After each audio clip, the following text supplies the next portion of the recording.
It's a cold December morning on the Hanyards estate, and Oliver Wheatman, who everyone calls Noll, is feeling the weight of his own life. He's a young man of scholarly temperament, more comfortable with books than with the physical demands of his family's estate. But there's a tension in the air that has nothing to do with his studies.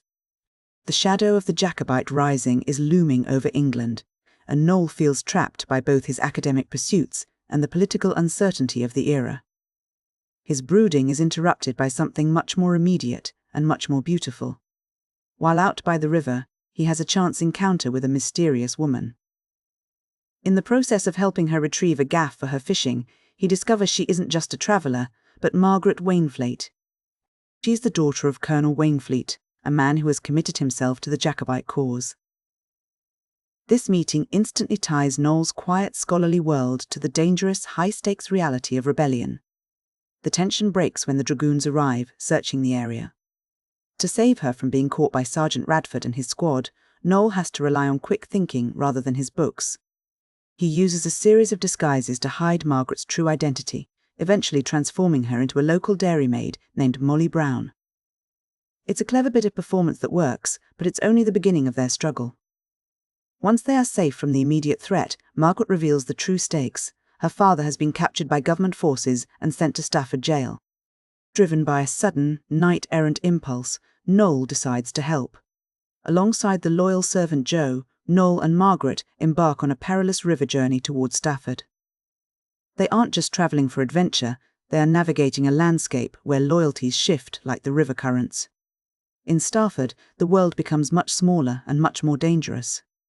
Noll runs into Jack Dobson, a man who was once his school rival, and they find themselves navigating a city filled with influential and predatory figures.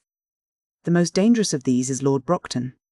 He is a corrupt aristocrat who sees Margaret's predicament not as a tragedy, but as an opportunity. He attempts to blackmail her, offering to use his influence to save her father's life only if she agrees to marry him.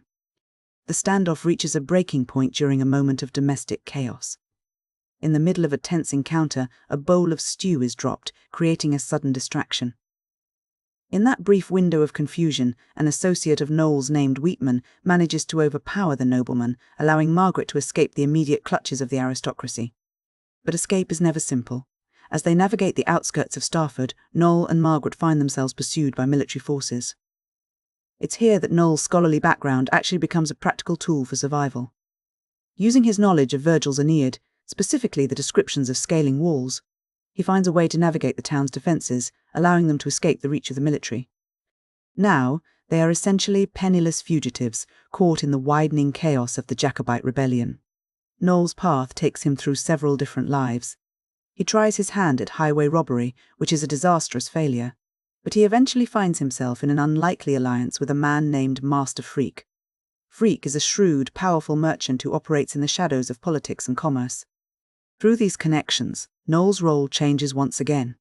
He finds himself caught in the violent crossfire of shifting loyalties, and eventually finds himself appointed as an assistant aide de camp to Prince Charles Edward Stuart.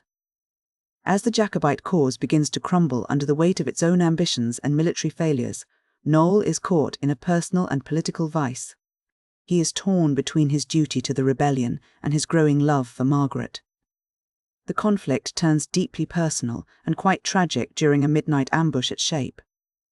A Highland chief named MacLachlan, driven by jealousy over Noll's connection to Margaret, attacks him.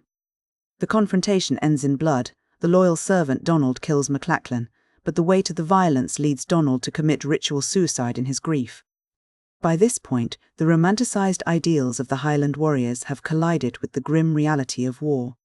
As the Jacobite forces retreat, Noll is captured by government dragoons. However, his life is saved not by a sword, but by the calculated pragmatism of Master Freak. Freak uses a secret letter to blackmail Lord Brockton and the Earl of Ridgely, using the leverage to secure Noll's release and, more importantly, to restore Noll's family estates. The aftermath of the rebellion sees Noll navigating a world that has been fundamentally reshaped. To ensure his safety, he is sent to the Americas, where he lives in Boston and finds himself befriending figures like Sam Adams. He isn't just a survivor of a failed rebellion, he is a man learning how to navigate a new, evolving world. Eventually, Noll returns to London, no longer the brooding student from the Hanyards estate, but a man of significant standing. He finds that the world has moved on, but in ways that favour him. The Hanyards estate has thrived, and his old rival, Jack Dobson, has survived his military service. The story concludes with a sense of restored order and a remarkable leap in social mobility. Noll and Margaret marry and build a prosperous life together, with Noll eventually ascending to become a Member of Parliament. The book ends with a beautiful, symbolic moment that brings us back to the very beginning. Noll's son is out on the water and catches a massive pike. This Jack mirrors the very first scene of the book, serving as a bookend that suggests that while political regimes fall and social classes shift, the primal, enduring cycles of nature and family legacy remain constant. When we look back at Noll's journey, it's interesting to consider what the story is actually saying about the world it depicts. At its heart, the Yeoman Adventurer is a study of social mobility during a time of profound upheaval. In the 18th century, a yeoman occupied a very specific, somewhat precarious middle ground. They were freeholders, the backbone of the rural economy, positioned between the peasantry and the landed gentry. For Noll, the chaos of the Jacobite rising acts as a catalyst. The breakdown of old political certainties allows a man of his class to transcend his birthright, moving from the status of a scholarly yeoman to that of the landed gentry and even into the halls of Parliament. There is also a recurring theme of identity as a performance. Throughout the book, characters are constantly stepping into roles to survive. Margaret becomes Molly Brown, the dairymaid. Noll moves from student to soldier to aide, to camp. Even the way people interact with the nobility is a performance of social standing. The book suggests that the roles we play in society, whether they are defined by our birth or our clothes, are often just tools used to navigate a dangerous landscape. We also see a clash between two different ways of existing in the world: the romanticised, often suicidal code of chivalry held by the Highland warriors, and the calculated, commercial pragmatism represented by men like Master Freke. The Highlanders fight for a lost cause and a sense of ancient honour, often to their own destruction. Meanwhile, Freke wins not through bravery in battle, but through information, commerce, and blackmail. It's a transition from the old feudal world to the emerging modern world of political and economic manoeuvring. The ending, with the catching of the pike, is particularly telling. It suggests that while Noll has successfully navigated the complexities of class, war, and politics, the fundamental rhythms of life, the struggle, the catch, the legacy, remain unchanged.